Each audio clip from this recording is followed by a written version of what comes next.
First Steps in the Higher Life. The Final Conclusion. From James Allen's book, Out from the Heart. My name is Steve Van Eiderstein, and welcome to The Narrowing Path, Walking the Spiritual Walk. I am excited to bring the final 2 paragraphs of this chapter to you today. It's been a heck of a ride for me. I hope you all have been enjoying it as well.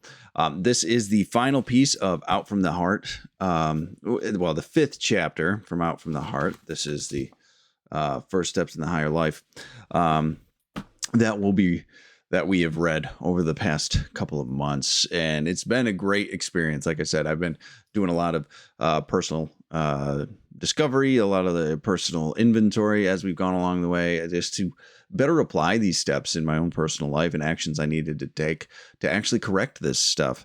And I hope you guys have found it very beneficial as well. And so I'm looking forward to finishing this up and then moving on to the next series that we're going to do, which actually is still up in the air. I'd love to get y'all's feedback on that. I have a couple of options in mind, and might be a little bit more James Allen. It might be some more Emmett Fox, might be something different. Let me know what you'd like, actually. Go ahead, leave a comment on whatever platform that you're watching this on. I'd love to hear from you and see what you would like to hear more of, or if you have suggestions of books that you think would be beneficial for this channel to explore. I'd really appreciate the input. I'd love to hear from you. So go ahead, like, subscribe, follow, all that good stuff. Share the content. I'm really happy with how this is getting in front of people, and I appreciate everybody's support along the way. So here we go. Again, this is the final piece of this chapter from James Allen, and it's the last 2 paragraphs we're going to be reading today. And this is James Allen's final thoughts, really, on why to practice these things and why to even pursue this path, even to a small extent. And I think this conclusion is actually really quite important. So that's why I wanted to add it. So I'm looking forward to it. And yeah, so let's go ahead and we'll get into the full reading here. I will be reading out of my copy from the 1910s, as I usually do, just for authenticity's sake. And then we will go from there. So here we go. This is the final 2 paragraphs and conclusion of the chapter First Steps in the Higher Life by James Allen in his book Out from the Heart. This is chapter 5, the conclusion. Having thus laid down the first 10 steps and 3 lessons in right doing and right knowing, I leave those of my readers who are prepared for them to learn and master them in their everyday life. There is, of course, a still higher discipline of the body, a more far-reaching discipline of the tongue, and a greater and more all-embracing virtues to acquire and understand before the highest state of bliss and knowledge can be apprehended. But it is not my purpose to deal with them here. I have expounded only the first and easiest lessons on the higher path, and by the time these are thoroughly mastered and the reader will have become so purified, strengthened, and enlightened that he will not be left in the dark as to his future progress. Those of my readers who have completed these 3 lessons will already have perceived beyond and above the high altitudes of truth and the narrow and precipitous track which leads to them, and will choose whether they shall proceed. The straight path which I have laid down can be pursued by all with greater profit to themselves and to the world, and even those who do not aspire to the attainment of truth will develop greater intellectual and moral strength, finer judgment, and deeper peace of mind by perfecting themselves in this path. Nor will their material prosperity suffer by this change of heart. Nay, it will be rendered truer, purer, and more enduring. For if there is one who is capable of succeeding and fitted to achieve, it is the man who has abandoned the petty dissipations and everyday vices of his kind, who is strong to rule his body and his mind, and who is and who pursues with fixed resolve the path of unswerving integrity and sterling virtue. And that brings us to the end of that chapter. Lots of stuff in there. I absolutely love the way he ended this. It's a beautiful ending to this chapter. And he's really reminding us this is just the beginning. And there's more to discover, and there's more to pursue if you so want to. And that's really just encouraging. I read this, and it just makes me realize, like, I've got so much further to go. I've got so much more I need to be doing. I have so much more application of these steps that he's given us, let alone the ones that present themselves along the way. Right? Because he said, like, we're just getting started. I'm just getting you on the easiest steps to get started on, and then you'll find your way the rest of the way, right? So it's really a beautiful way to just bring it all together and say, hey, this is the purpose of these 10 steps. And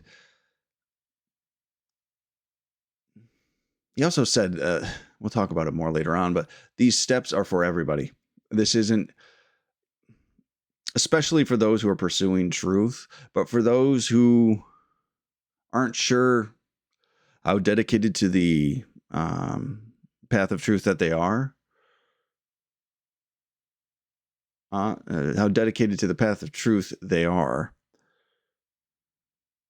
these will still improve your life.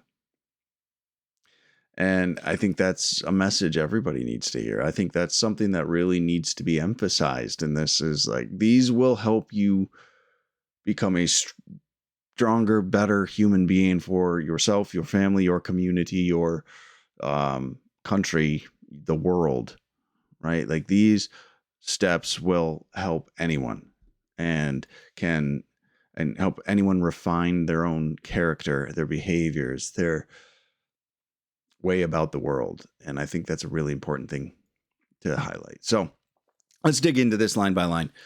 So the first sentence we have here is, having thus laid down the first 10 steps and 3 lessons in right doing and right knowing, I leave those of my readers who are prepared for them to learn and master them in their everyday life. So, I mean, obviously he's going to include the general reminder of, like, hey, these 10 steps, we broke them into 3 lessons. And having the 3, and I wanted to recap. I wanted to say, hey, these are the lesson was discipline of the body, discipline of the tongue, and discipline of inclination, right? So he's saying, hey, these I've given you these. Now go and master them in your day-to-day life. But he said something really interesting before he said go master them in your everyday life. He said these first 10 steps and 3 lessons in right doing and right knowing. Now, right doing is what he was talking about, right? He was talking about, hey, this is how you act in all of these steps, like in the discipline of the body. Don't be lazy. Don't get used to being comfortable. Don't seek out pleasure, right? And don't overindulge. Don't embrace all of these vices, right? So he's telling us, hey, stop doing these things. Pick up healthier habits, normal behaviors, right? Normal or a healthier way to live day to day, right? So he's saying, this is how to act. And then the disciplines of the tongue, how to speak. And then he's inclination, how to think, right? So he gives us these right doings, how to be, how to conduct ourselves, right? And then he says, and right knowings. Now, right knowing, that's a heck of a term in my personal opinion, because he doesn't say right beliefs. He says right knowing. And I am under the personal understanding or belief, which is kind of odd to use in this exact scenario, but that to have a knowing I'm going to say under the personal knowing, maybe is a way to say it now, that to have a right knowing is to really have some conviction about something, right? Because a belief, perspective, opinion, those are malleable, those are flexible, those are able to be changed, right? Even people that say beliefs are pretty substantial, but there's a belief is still just an opinion that someone has a extreme amount of confidence in. Maybe there's a difference between a really strong belief and a knowing. A knowing has experience behind it. A knowing is unquestionable and it's unchangeable to a person, right? So to me, when I have a right knowing, that means I have some truths that I have found along the way. So when James Allen is talking about he's going to give us these 10 steps which inform us of right doings, but they also present to us right knowings.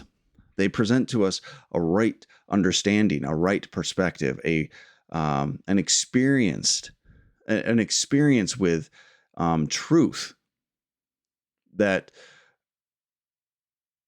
we get to walk through, and then we have, without any doubt, have a knowing of a truth, have an experience with truth, which that's extremely powerful. And he says that I've given you these doings, you will find these right knowings, and you will just be started, right? So we have right behaviors and then clarity in what is truth, which will allow the changes to be permanent, right? Because if you just force the external behavior, which is what we've talked about a lot on this channel, that won't actually stick. But when you force the external behavior change, with whether it's a change in physical action, word, and thought, when you have an experience with truth and you develop a right knowing, suddenly that temporary forced external change will become permanent, right? This is that purification process that James Allen was talking about, right? These first steps in the higher life was purifying our hearts, was purifying our souls, right? That's why this book is called Out from the Heart. We're supposed to be working on this, and that is where the right knowing is. That is where truth resides. It's not external to us. We have an experience with it within us. And then our thoughts and our words and our actions reflect this right knowing. What a beautiful thing that is. And then he goes on to say in that, right? And then states to learn and to master them in our lives. So he acknowledges that everyone that reads this, first of all, is not going to apply these steps, which I like that about James Allen, even though I believe he does have a lot of ideals and he has a lot of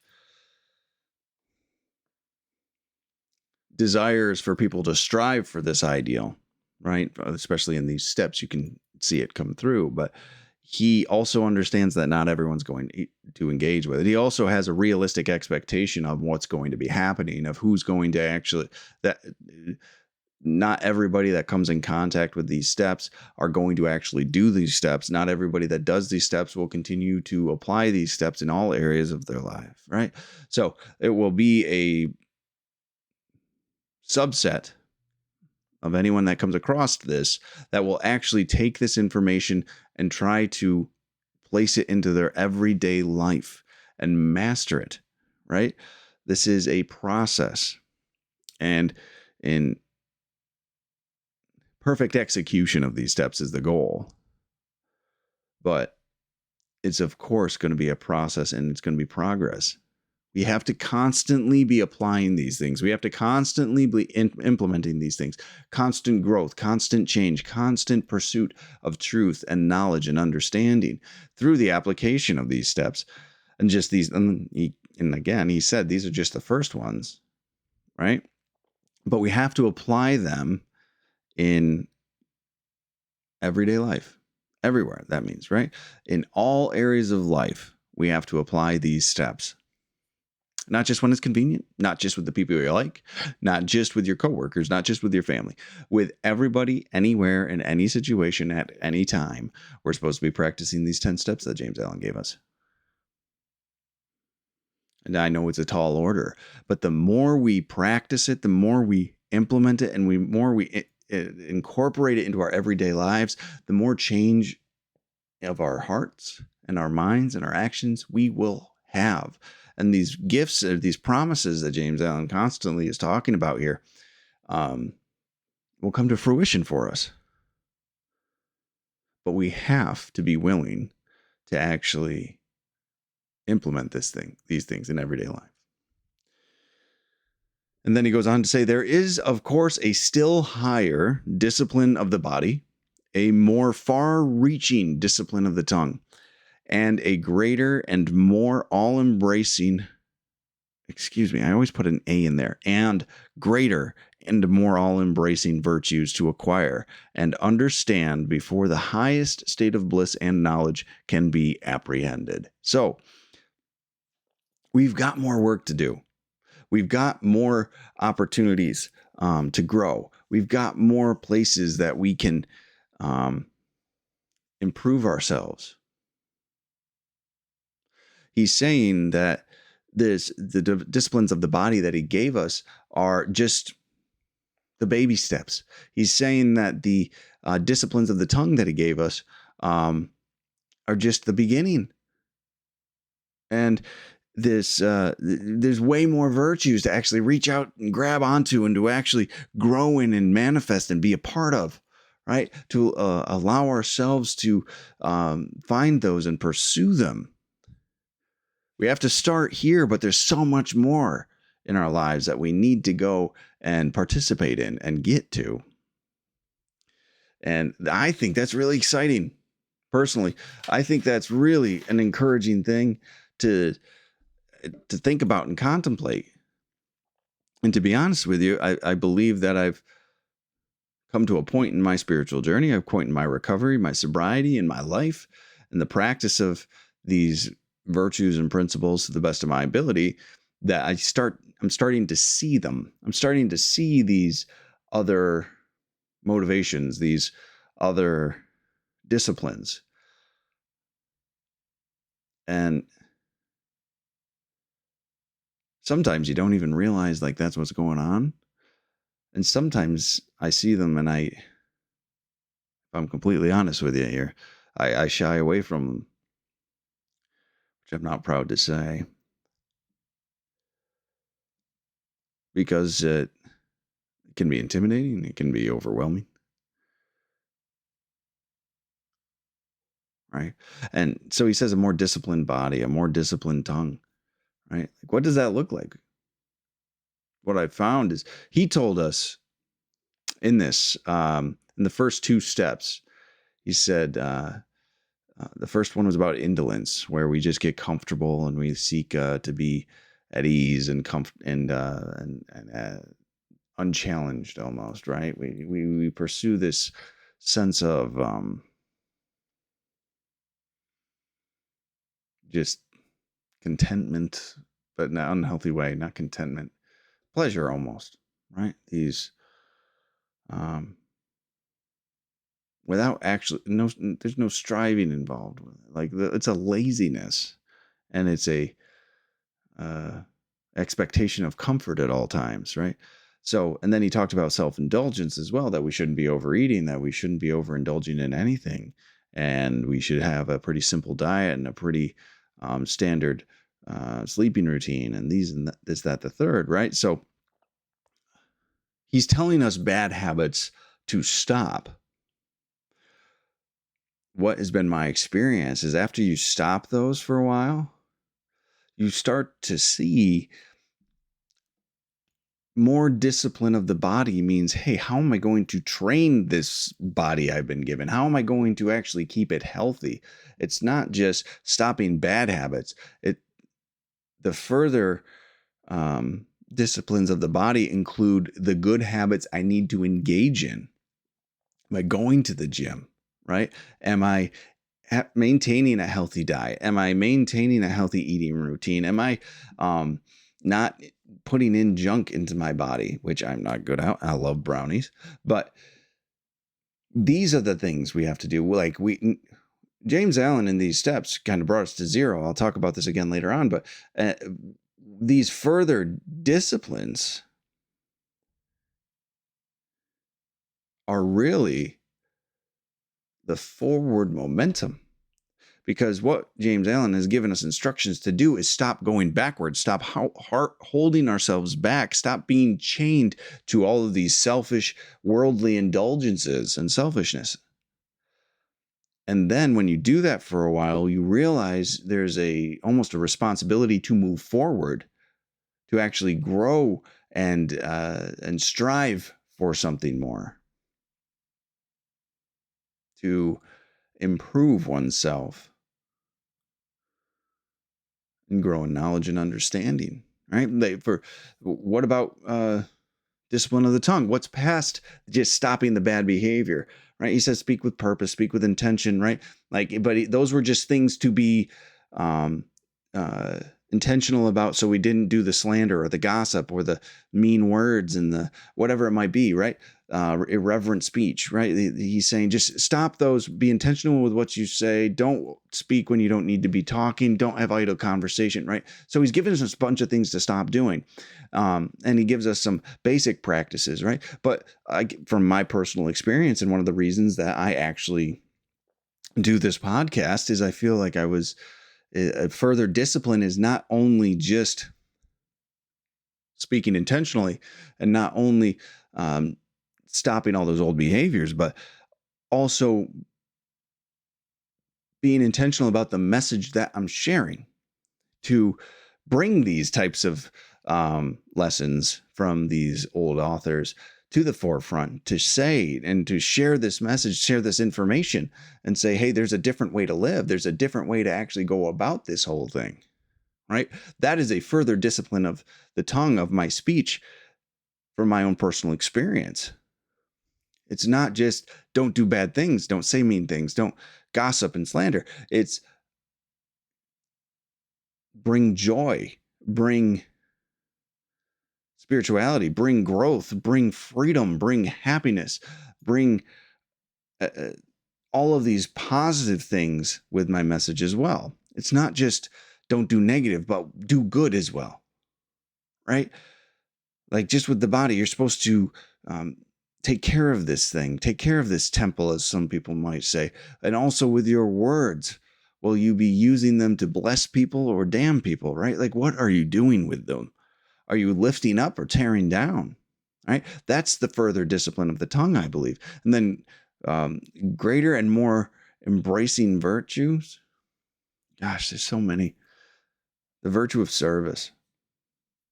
That's what I've found. And I'm probably not the best resource for this. I'm sure there's many more that can speak on this than myself, but I can tell you I've started to see the path forward on these other disciplines that I needed, these other steps I needed to take, right? And this practice of service everywhere in my life to all people at all times is a virtue and a principle that has really been placed in front of me. How do we conduct ourselves? What do we almost fight for, right? Who do we help? Who do we speak up for? Who do we use our resources to benefit? These are big questions. These are the steps we need to actually get resolution on and get direction and understanding on. This is the stuff that we're called to take a look at, right? So it's not just don't do bad. You have my personal experience with this is it's not enough to just not do bad and unhealthy and selfish things. You have to intentionally do good. You have to intentionally put more selflessness out into the world.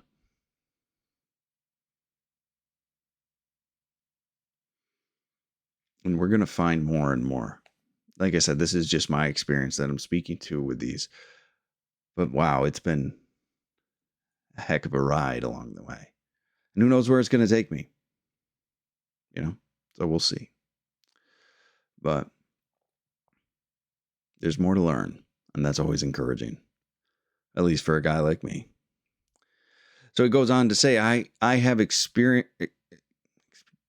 expounded only the first and easiest lessons on the higher path, and by the time these are thoroughly mastered, the reader will become so purified, strengthened, and enlightened that he will not be left in the dark as to his future progress. So again, we're just hammering this home right now, is just getting us to say, I've given you the easiest ones to get started with. I've given you the first ones to get started with, okay? And when you do this, even though these are the first, even though these are the easiest, when you do this, you will become so purified, so strengthened, and so enlightened that you'll know exactly where you're supposed to be going. You'll know exactly what your future progress holds, the direction you're supposed to be moving in. Right? And what an awesome promise this is to say you will become more purified, strengthened, and enlightened. Isn't that what we all want? Aren't these qualities that we're actually looking for? Right? We're trying to find them in so many ways out in the world today. And he's telling us right here, hey, just practice these steps and you'll have an experience that purifies you, strengthens you, and enlightens you. It's not potentially will. It says it will happen. If you implement these and you are attempting to master them, guess what? This is the immediate result. It's a promise. What an awesome promise. And then he tells us, inherently you will know the next steps you have to take. You will see them. He goes on to say, those of my readers who have completed these 3 lessons will already have perceived beyond and above the high altitudes of truth and the narrow and precipitous track which leads to them, and will choose whether they shall proceed. What an important line. So, like I said, the last statement, he was like, hey, you're going to get these qualities. When you get these qualities, you're going to be able to see your forward progress. And your forward progress is going to be apparent to you because you're going to see the high altitudes of truth. And then you'll see the path that leads you there, that is put right at your feet. It's saying, hey, to get there, you take these actions, right?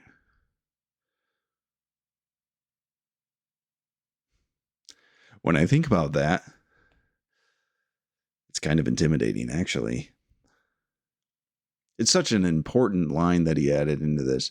And it is telling us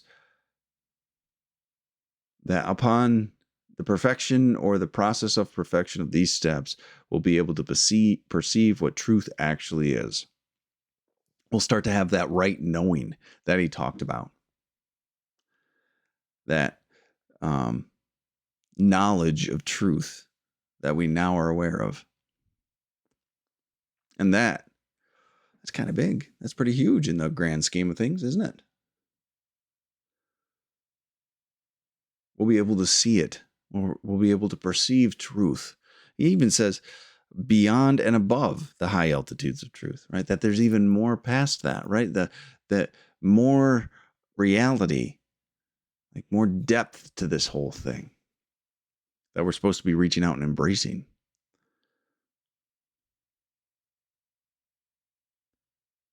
I also, just a personal note, I like that he references the track and that it's a narrow track. It's a direct reference to what I named this podcast, right? What the spiritual life is a narrow one eventually, right? The acceptable behaviors and actions eventually becomes narrow. It's the less that our selfishness and self-centeredness is tolerable or acceptable to us becomes minuscule and non-existent. So the missteps we allow ourselves to take, or that we find ourselves taking more so, fewer and fewer. The purification process dictates that we follow virtue and principle at all times. So the path is extremely narrow. There's only one way forward. There's only one action to take, one set of steps to proceed with. So the fact that he put that in there and he used that word specifically, the narrow track,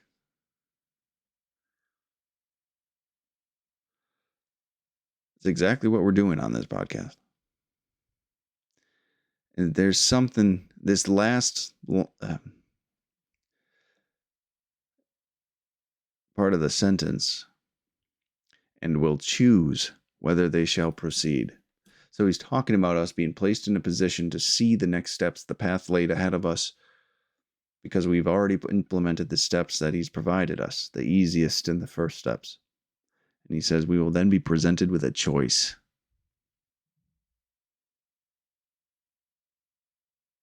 We will have to make a choice. Will we pursue truth? Will we continue on this narrowing path in the pursuit of something greater? In the pursuit of more understanding and depth of truth, more principles, more disciplines? Or will we stay right where we are? Or will we make peace with what we're doing? And we'll use the skill sets and the strengths and the knowledge that we've gained from just practicing these 10 steps already given and not pursue further.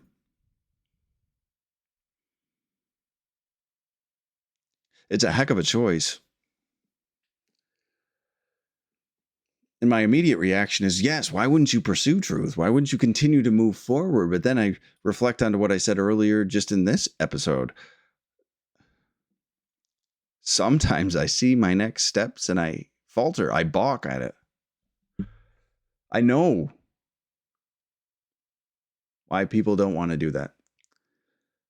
I see and I've experienced that hesitation, that temptation to not move forward, because that path moving forward inherently comes with sacrifice. It inherently comes with a sacrifice of my selfishness and my self-centeredness and character defects and behaviors that I have grown to use to protect myself or grown to love because of what they do for me in some way. That narrowing path is not one that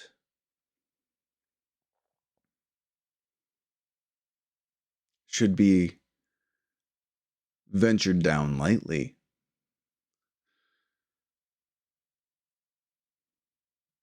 I do believe it's the right path to take, but I do not hold judgment or condemnation for those who do not choose it. It's the one I'm walking, or at least I'm trying to the best of my ability. I do not do it perfect. But it's the direction I'm being pulled in. And that's enough for me to put one foot in front of the other. But I know the more I walk forward, the more things I engage in, the less my old life, my old self, I'll continue to hold on to.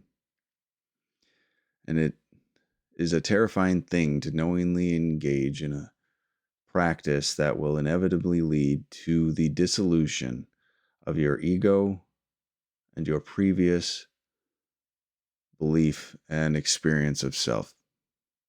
Now, what that means, I have no, or what that looks like more so, I have no idea. But I do know the longer I walk this path, the more of me I've got to get rid of. The more of my personality, which is really just a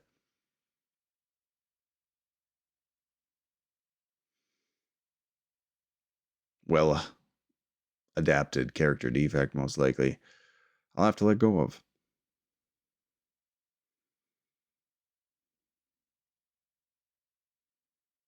And that can be a scary thought.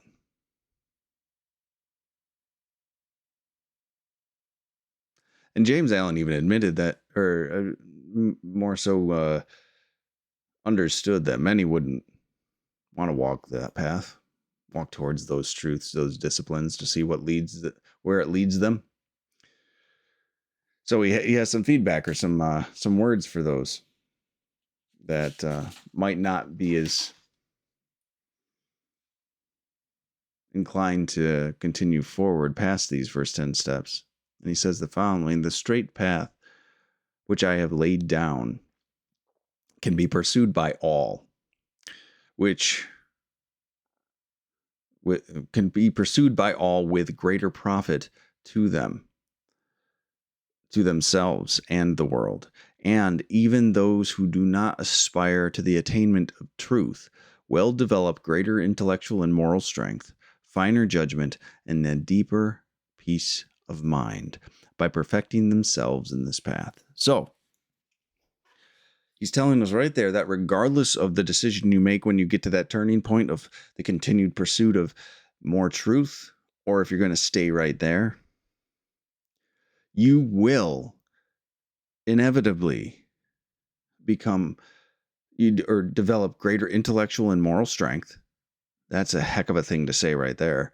And then also a finer judgment and a deeper peace of mind. So he's saying everyone should do these first 10 steps. These 10 steps will help absolutely everybody, regardless of the choice you make after you start working on them. Then after you're presented with that fork in the road, which regardless of what you do there, even if you stop, these will benefit you. These are things everyone should be doing, right? And these will help you grow. These will give you strength, understanding, perspective. These will give you the determination and the focus that you're looking for. This will give you that serenity that so many of us are looking for, the peace of mind, that peace of soul that we want so badly. So he's saying, regardless of this, don't worry about the rest of those further disciplines that I said you'll come across. If you do this and this alone, you will benefit. And you will start to know truth. It will directly benefit you, your life, your family, your community, and the world you're a part of if you do this. And again, he gives us so many cool promises. He's like the things that everyone desires, these things that they become stronger intellectually and morally. Of course, everyone wants that. Everyone wants to be able to think in a way and comprehend things and have perspectives to help them move forward, right? Strengthen yourself intellectually and morally. That's what you get to grow in knowledge and understanding of. A little bit of truth expands the way you think, and a better a finer judgment, a more empathy, more compassion, more understanding, different perspective, and to be able to make a better educated decision, right? A finer judgment, meaning you'll make more right decisions, more healthy decisions, more beneficial decisions. Sounds like an amazing thing. And then and a deeper peace of mind. That alone is worth doing all of this. Don't even need the other two or three things he promised here. That one alone, a deeper peace of mind, is enough to motivate people to be able to do these things. I know it would have been for me. But he says we get all of those things at the practice of these 10 steps, regardless of what we are doing them for, the intention we start them with. To practice them and implement them in our everyday life, we will, without a doubt, get these things. Even if you don't continue to pursue past these disciplines, you will still get these things. That's amazing to me. Beautiful promise. And then the last sentence we get into here, nor will their material prosperity suffer by this change in heart. Nay, it will be rendered truer, purer, and more enduring. More enduring. For if there is one who is capable of succeeding and fitted to achieve, it is the man who has abandoned the petty dissipations and everyday vices of his kind, who is strong enough to rule his body and his mind, and who pursues with fixed resolve the paths of unswerving integrity and sterling virtue. So I'm really glad he put this in here, because a lot of people avoid spirituality because they feel like it's going to have a negative impact on them material or financially. And it will have an impact, but he's saying that this will actually fit you to be more successful materially than you were previously. It will be truer, purer, and more enduring. It will last longer. It will be more stable. It will be nothing that you have to worry about, right? It'll be something that is just steadfast instead of shaky. Because those of us who try to practice business without going through these steps are so impulsive. We're unreliable. Right? We don't know, people don't know what they're going to get from us because we're a slave to our vices. We're a slave to our emotions. When we practice this, people get a more trustworthy person, a more consistent person, a more dependable and honest person.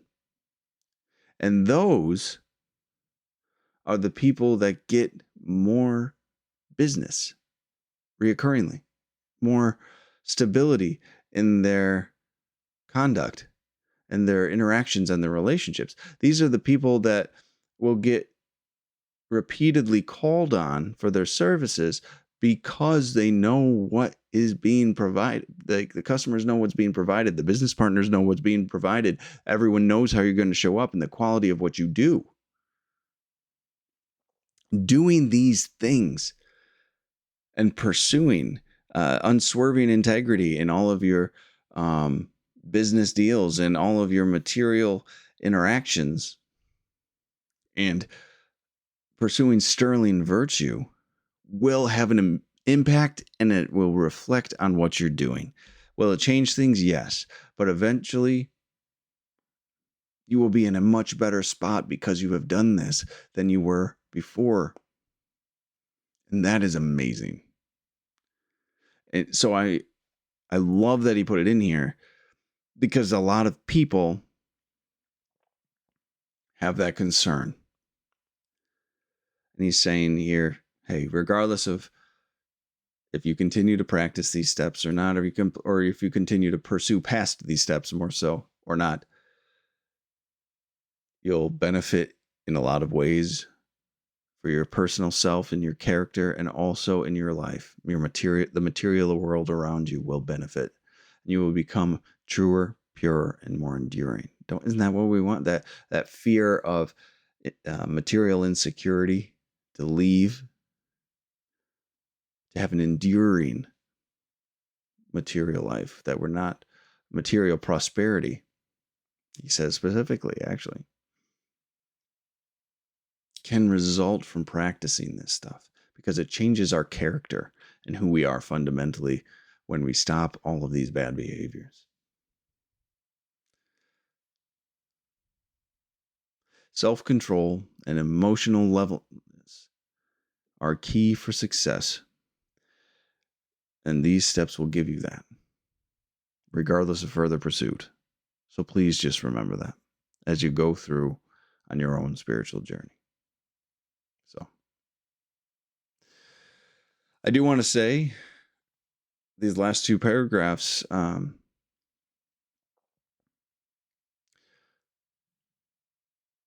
there is a selfish use of virtue. And I think that's where people land when they decide to not continue to further pursue truth. that, hey, this is this virtuous lifestyle that I'm living serves me the best. So I'm going to continue to do it. And if that's where people get to, I think that can be good enough for many. There will be some where they want to pursue past that, where they want to do the right thing because it's the right thing to do, regardless of what impact it has on them, regardless of their own gain from doing it.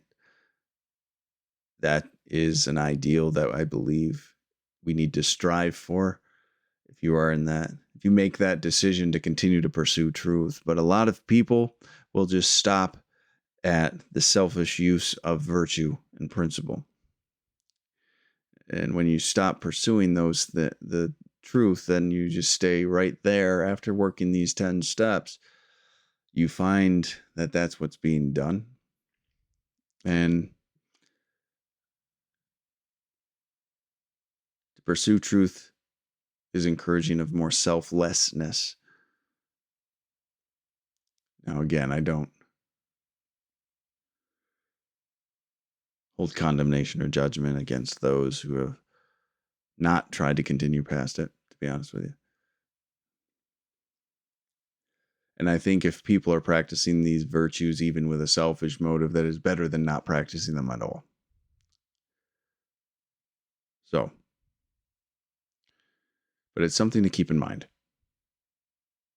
as you go through and you learn this different way of living. But that's it. That brings us to the end of this chapter. I'm really, again, eternally grateful that we went through this together. And I really appreciated the feedback and the people's comments and the sharing and all of the interaction. And I hope that people found this as beneficial as I did going through it. So I am really pleased with this series. So we will be moving on to our next selection for at the next episode. I am going to take a week off in between this final episode of First Steps in the Higher Life and the next episode, which will be the beginning of a new series. So you will not hear from me next Monday, but that is planned. And again, I've got a couple things in mind. I'd love to get y'all's input on it. If you want more James Allen, if you want more Emmett Fox, if you have a different book selection, if you want something from the Oxford group, if you have another, like I said, another author you'd like me to actually review, or we could go through it together. That would be great too. Any information, any suggestions would be well received. I'd love to hear your feedback. But thank you all so much for sticking with me for this, and I look forward to our next adventure. So until next time, thanks.